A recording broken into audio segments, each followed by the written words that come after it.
Hello guys, welcome back to another video. ഇന്നത്തെ എൻ്റെ വീഡിയോയിലേക്ക് സ്വാഗതം ഗെയ്സ്. ഇന്ന് ഞങ്ങളൊരു ലോങ് ട്രിപ്പാണ്. തൃപ്പരപ്പ് വെള്ളച്ചാട്ടത്തിലേക്കാണ് പോകുന്നത്. ഞാനും എൻ്റെ അനിയത്തിയും മക്കളും എല്ലാവരും കൂടിയാണ് പോണത്. ഒത്തിരി വർഷത്തിന് ശേഷം, 2-3 വർഷത്തിന് ശേഷം ഞാനും എൻ്റെ അനിയത്തിയും കൂടി തമ്മിലുള്ള ലോങ് ട്രിപ്പാണ്. ജമ്പിൻ്റെ വീഡിയോ. കുറച്ച് ദൂരം പോയപ്പോൾ തന്നെ നല്ല മഴയായിരുന്നു ഗെയ്സ്. നല്ല മഴയും കാറ്റുമൊക്കെ ആയിരുന്നു. ഞങ്ങൾ വളരെ സാവധാനത്തിലാണ് പോയത്. റോഡ് തന്നെ ശരിക്കും അറിയാൻ വയ്യാത്ത രീതിയിലായിരുന്നു മഴ ഉണ്ടായിരുന്നത്. കേരള ബോർഡർ കഴിഞ്ഞതോടുകൂടി മഴയ്ക്ക് കുറച്ച് ശമനം ഉണ്ടായി. നല്ല തെളിഞ്ഞ അന്തരീക്ഷം പിന്നെയായിരുന്നു. ഒരുപാട് പുഴകളും മലകളും നല്ല തെളിഞ്ഞ അന്തരീക്ഷമാണ് പിന്നെ ഉണ്ടായിരുന്നത്. ഒരുപാട് കായലുകളും ഒക്കെ നമുക്ക് കാണാൻ കഴിഞ്ഞു. പുഴകളിൽ കുറച്ച് ആൾക്കാർ ഇറങ്ങി നിൽക്കുന്നുണ്ടായിരുന്നു. ഞങ്ങൾ അവിടെയൊന്നും ഇറങ്ങിയില്ല. പിന്നെ അത് കഴിഞ്ഞിട്ട് കുറച്ച് ദൂരം അങ്ങോട്ട് പോയപ്പോൾ റബ്ബർ മരങ്ങൾ, ഇടതൂർന്ന് നിൽക്കുന്ന റബ്ബർ മരങ്ങളായിരുന്നു. നല്ല അന്തരീക്ഷം, സമുദ്രങ്ങളും ഒക്കെ ഉണ്ടായിരുന്നു. നിങ്ങൾ ഇതുവഴി തൃപ്പരപ്പ് പോകുമ്പോൾ നിങ്ങൾ ഇതുവഴിയാണ് പോകുന്നതെങ്കിൽ ഈ കാഴ്ചകളെ നിങ്ങൾക്ക് കാണാൻ കഴിയും. അത് കഴിഞ്ഞ് ഞങ്ങൾ തൃപ്പരപ്പ് വെള്ളച്ചാട്ടത്തിലെത്തി. നല്ല തിരക്കായിരുന്നു. വെക്കേഷൻ സമയമായതുകൊണ്ടായിരിക്കും കുട്ടികളും മുതിർന്നവരും ഒക്കെ ഉണ്ടായിരുന്നു.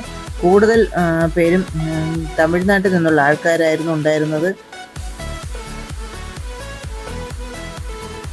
ഞങ്ങൾ കുറച്ച് നേരം അവിടെ നിന്ന് ഒരുപാട് ആൾക്കാർ ഉണ്ടായിരുന്നു. ആണുങ്ങൾക്ക് കുളിക്കാൻ പ്രത്യേക സ്ഥലവും പെണ്ണുങ്ങൾക്ക് കുളിക്കാൻ പ്രത്യേക സ്ഥലവും ഒക്കെ ഉണ്ടായിരുന്നു. ഡ്രസ്സ് മാറാൻ പ്രത്യേക സ്ഥലവും എല്ലാ സംവിധാനവും അവിടെ ഉണ്ടായിരുന്നു. അത് കഴിഞ്ഞ് ഞങ്ങൾ പോയത് അതിൻ്റെ തന്നെ മുകളിലേക്ക് ഒരു ഡാമിലാണ്.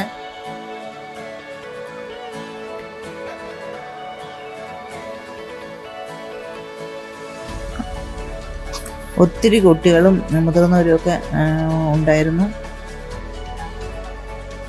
നല്ല ഭൂമിയുടെ ഞാൻ പോയതിൽ പറ്റി ഏറ്റവും നല്ല സ്ഥലമായിട്ടാണ് എനിക്ക് തോന്നിയത്. നിങ്ങളെല്ലാവരും ഈ സ്ഥലം. അത് കഴിഞ്ഞ് ഞങ്ങൾ പോയത് മുകളിൽ ഡാമിലേക്കാണ്. ഡാമിൻ്റെ മധ്യഭാഗത്തൂടെ ഒരു വലിയ പാലം ഉണ്ടായിരുന്നു. ക്രോസ് ചെയ്ത് അപ്പുറത്ത് പോകാൻ കഴിയുമായിരുന്നു. അവിടെ ചെന്ന് ഞങ്ങൾ വള്ളത്തിൽ കയറി. വലിയ പൈസയൊന്നുമില്ല, ഒരാൾക്ക് 50 രൂപ വെച്ചേ ആവുന്നുള്ളൂ.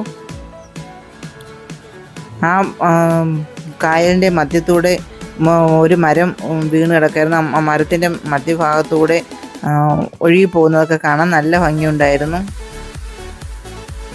ഞങ്ങൾ വളരെ എൻജോയ് ചെയ്തിട്ടാണ് ഈ വള്ളത്തിൽ കൂടെയുള്ള യാത്ര. കായൽ കാണാൻ നല്ല ഭംഗിയായിരുന്നു. കായലിൻ്റെ ഒരു വശം മൊത്തം നല്ല കൃഷി, വാഴ കൃഷിയൊക്കെ ഉണ്ടായിരുന്നു.